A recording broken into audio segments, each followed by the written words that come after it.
You know, Christmas is coming up soon, and that means more Doctor Who. Now this show, I think we all remember the first season of Doctor Who. An avenue for new people to watch a sci-fi series which will teach them about the wonders of space, history, and monsters that will make them question everyday objects. Now, a first season is very important because it will set the vibe and tone that the series will go into for the future. So while I do think this season is good, it is still on the more okay side if you ask me. But I still put a pretty good atmosphere for what the show will have to offer. Although the only way to really prove this point is to go over how each story exactly went. So let's go over how this season was able to capture an audience in 1963.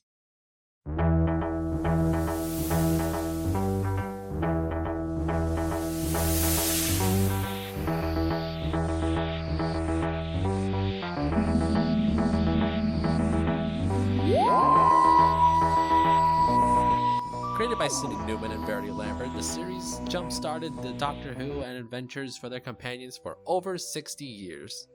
As it aired for the first time in 1963, it didn't do well, mostly because there was other things happening on that day.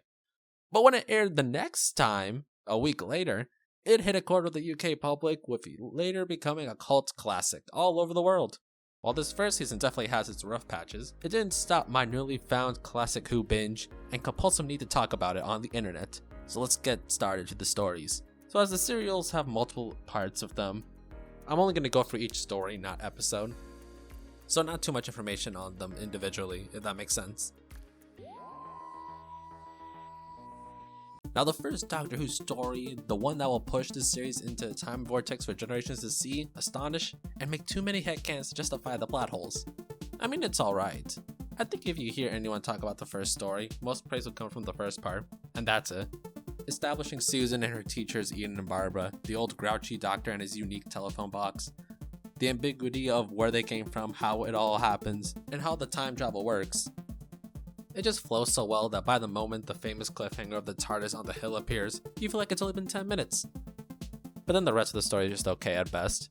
We have a plot where the gang is found by a tribe of cave people, and the only way to get back to the TARDIS is to teach them how to make fire. The actors do a good job, especially considering how this was filmed. You see, it was more like a live play, meaning that there was a lot of room to mess up. Meaning in some episodes, there are some flubs that you'll just see that made it to air. We gotta get going to the monster stuff. Fun fact, this story even had the Doctor almost kill a man. Yeah, crazy character turn. So even though this story is a slower one to get into, it still made a mark for what the series will grow to become. And the next story is definitely gonna do that. 6 out of 10. Oh, the Dalek episode. The episode where the famous enemies made their first appearance. The crew lands on the planet Skaro, where they first caught in between a war between the Thals and the Daleks. Getting captured into their base and having to quickly survive the radiation. How will they get out of this one? Well, they do. I mean, come on, there's like a ton more episodes left. The story sets a sci-fi atmosphere for the show. Not only are the Daleks menacing and still very scorchingly loud. They are to be exterminated. You understand? Exterminated. But the cast gets to really push towards what they built upon in the last one. Seeing the Doctor and everyone help them in the war was really great to see. And of course, Ian giving a final inspirational speech really helped. Ian is honestly kind of more of the main character. Like, it's so weird. It's not the direction you'd think that this show would go, considering it's called Doctor Who. But hey, this guy is not really a real doctor most of the time. The sets are also just really cool. The forest and the Dalek base really have an unsettling feel to them. It really adds to the danger and what we're supposed to feel of this episode. Daleks feel very similar with their modern counterparts with the gun mechanisms, moving in a way that doesn't happen in the show, honestly, sometimes. Anyway, the story ends with them defeating the Daleks, flying off in the TARDIS, and crash landing to something in space that leads us into the next story. Yeah, early years of classic Who really just flow together, happening one after the other. 8.5 out of 10. The Age of Destruction is a really clear battle episode. It's just 2 episodes into one serial. So we really just need the crew to be stuck in the TARDIS for like an hour. They have to figure out what's happening because the TARDIS keeps on malfunctioning. We can't get out and weird things are happening on the screen. I honestly really like this 2-parter. It doesn't overstay its welcome and has to pan itself out like other stories do. And there's scenes that really make you like these characters and their dynamics. Scene where they don't trust each other, dwell on what happened to them in the last few episodes. My favorite part is honestly the development between Barbara and the Doctor. The blame and accusations between each of them builds up and only starts to cool down when Barbara figures out the situation, leading the Doctor to find the fault of a broken button. Yeah, doesn't really equal as much to the situation now, does it? You'd think the high-tech time machines would have better spring mechanisms. There are also issues of how things like the space madness isn't explained, why the TARDIS exactly couldn't point out the problem, and why is Susan doing this? I do love the scene where the Doctor starts to put everything together in front of the console though. Like, this is a very intense moment going on here and he's just acting his ass off. The astonishment, the wonder honestly sold him as the Doctor for me, there and then.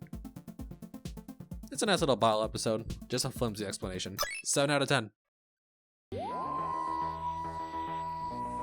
And Marco Polo, the completely missing serial that involves the crew taking a voyage of Marco Polo himself, along with a bunch of other character teas.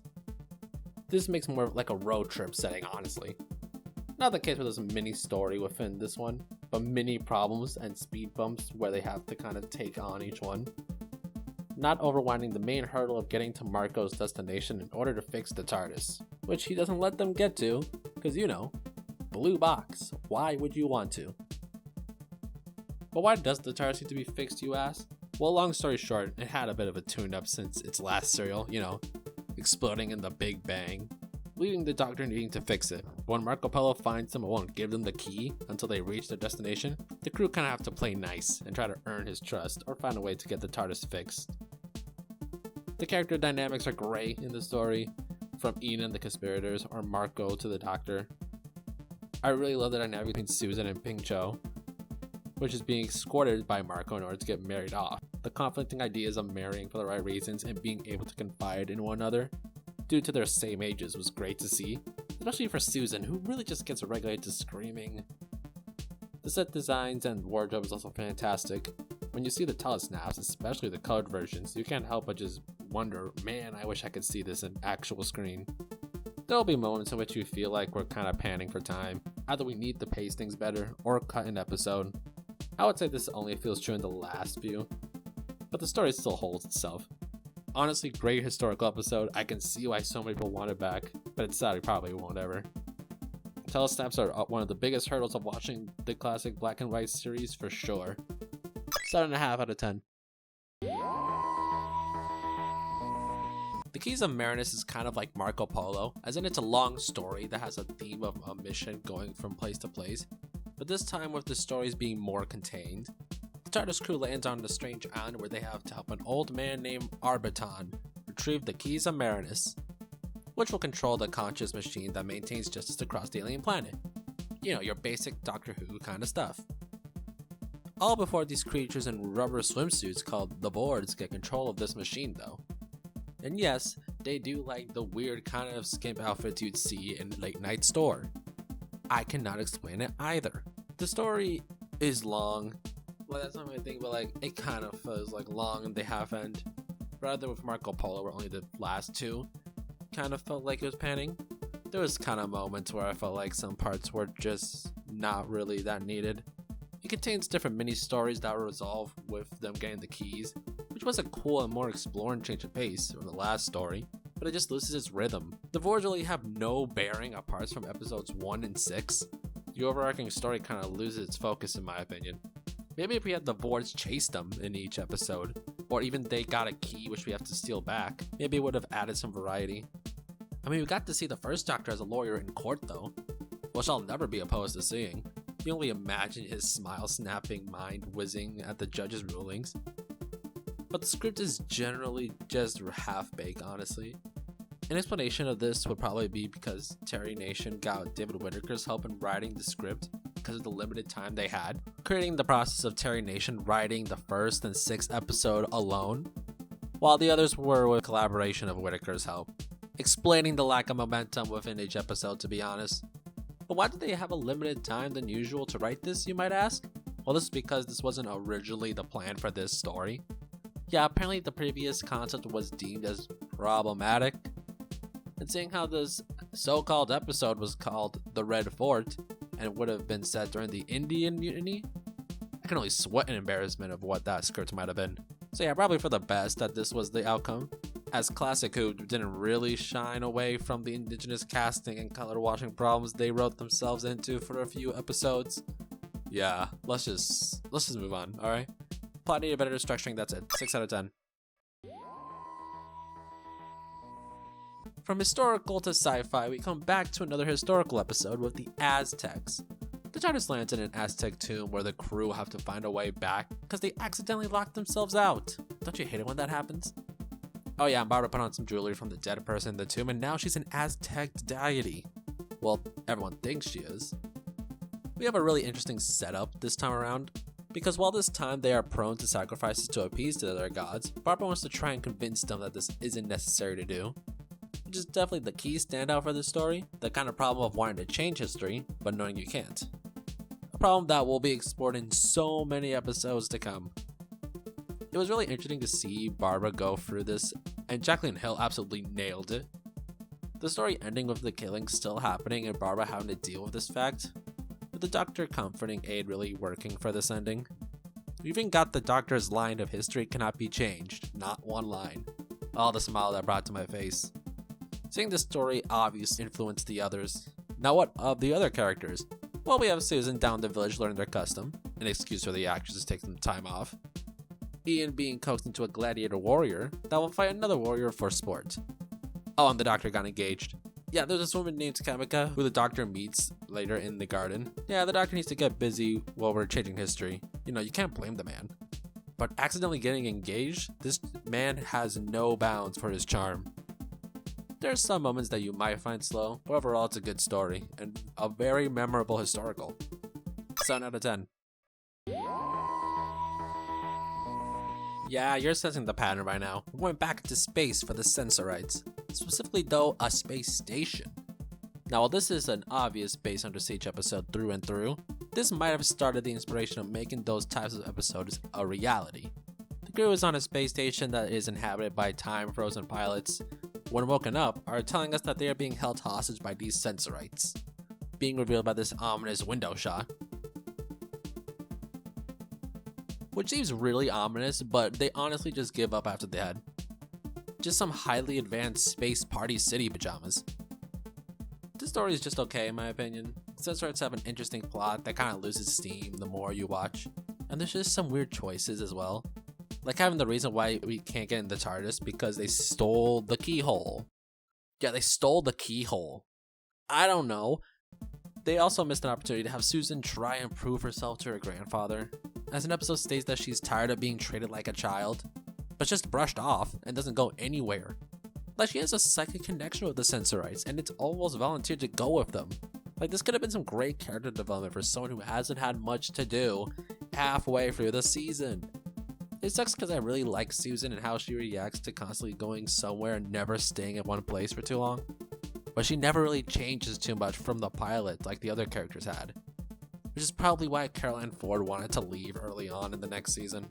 Anyway, back to story, little betrayal for one of the Sensorites, but it's really just to ease our way into the story's ending. Which is like fine, and you know, ends well. But what can I say, interesting concept, doesn't hold itself together. 6 out of 10 needs duct tape. And now we have our season finale, and the first story to have landing in the French Revolution, the crew is hurtled immediately into the chaos. As they get separated, they have to find their way back to each other, while also freeing a bunch of prisoners from being, you know, guillotined. Yeah, that marks. This is in fact call back to the line of not changing history, leading the crew to take full-on caution, and even referencing that episode. Very appreciated callback. Now one of the interesting things about this story is that in the beginning Ian, Barbara, and Susan are captured, and it's kind of up to the Doctor to save them. And after being separated by a fire catastrophe,